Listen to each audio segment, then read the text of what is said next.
ગઈકાલે બોટાદ કડદા કાંડમાં જે લોકો ખેડૂતો જેલમાં બંધ હતા તેમને બોટાદ સેશન કોર્ટે જામીન આપ્યા છે।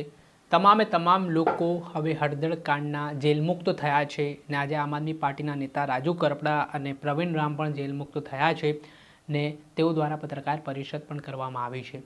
ત્યારે ખેડૂતોના જેલ મુક્તિને લઈને શું કહી રહ્યા છે આમ આદમી પાર્ટીના યુવા નેતા બ્રિજરાજ સોલંકી, વિગતે વાત કરીએ। વૈષ્ણવજન તો તેને કહીએ જે પીડ પરાઈ જાનાને રે। નમસ્કાર દર્શક મિત્રો, નવજીવન ન્યૂઝમાં આપનું સ્વાગત છે। હું છું ફૈઝાન।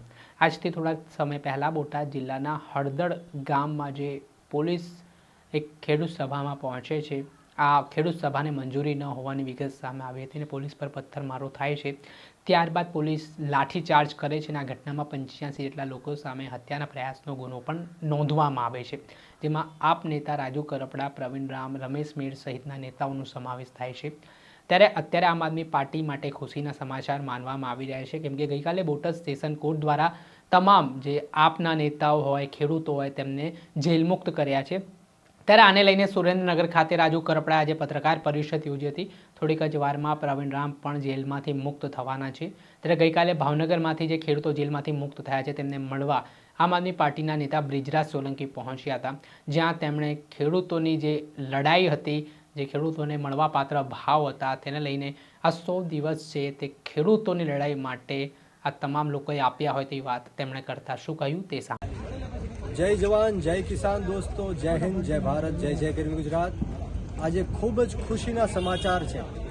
બોટાદની અંદર જે કડદાકાંડ થયો એમાં 85 લોકો જે ખેડૂતોના હક, અધિકાર અને ન્યાય માટે લડતા હતા, 88 લોકો જે જેલની અંદર હતા, એમાંથી સંપૂર્ણ રીતના આજે તમામ લોકો બહાર છૂટી ગયા છે।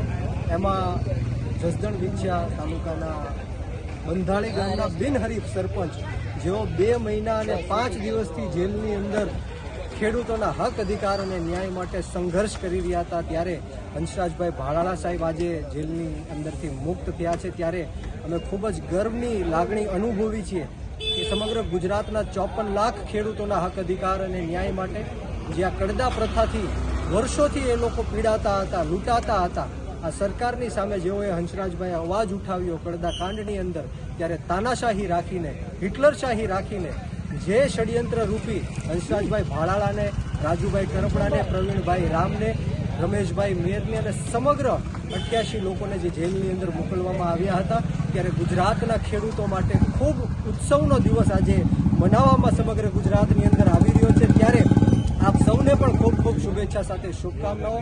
આમ આદમી પાર્ટી આ જ રીતના સમગ્ર ગુજરાતના 54 લાખ ખેડૂતોના હક, અધિકાર અને ન્યાય માટે લડતા રહેશે। દેવા માફીનો પ્રશ્ન હોય, ખેતરે ખેતરે સિંચાઈનું પાણી પહોંચાડવાનો પ્રશ્ન હોય, MSP મુદ્દાનો પ્રશ્ન હોય, તમામ મુદ્દે અમે લડવા માટે તૈયાર છીએ। અમે કોઈ જેલથી કે ખોટા કેસથી ડરતા નથી। આજે હંસરાજભાઈ બહાર આવ્યા છે, હંસરાજભાઈને ખૂબ ખૂબ અભિનંદન। અમને તમારી ઉપર ગર્વ છે અને આવી જ રીતના 54 લાખ ખેડૂતોના હક, અધિકાર અને ન્યાય માટે લડતા રહો, એવી જ માતાજી પાસે પ્રાર્થના કરીએ। બોલો ભારત માતા કી જય, જય જવાન, જય કિસાન, જય જવાન, જય કિસાન। હંસરાજભાઈ તું માગે બડો। આપણે સાંભળ્યા હતા બ્રિજરાજ સોલંકી, જેઓ ભાવનગર જેલ બહાર પહોંચ્યા હતા, જ્યાં તેમણે આજે બહાર જેલ મુક્તથી ખેડૂત બહાર આવ્યા છે તેમને ગળે મળ્યા, હાર પહેરાવ્યો, સ્વાગત તેમનું કરવામાં આવ્યું ને આગામી દિવસોમાં હવે ખેડૂતો માટે અલગ અલગ કાર્યક્રમો પણ કરવામાં આવશે તેવી વાત કહેવામાં આવી છે। દર્શક મિત્રો, આવા જ નવા વિડીયો સાથે આપણે માહિતગાર કરતા રહીશું, એટલે નવજીવન ન્યૂઝ જોતા રહો।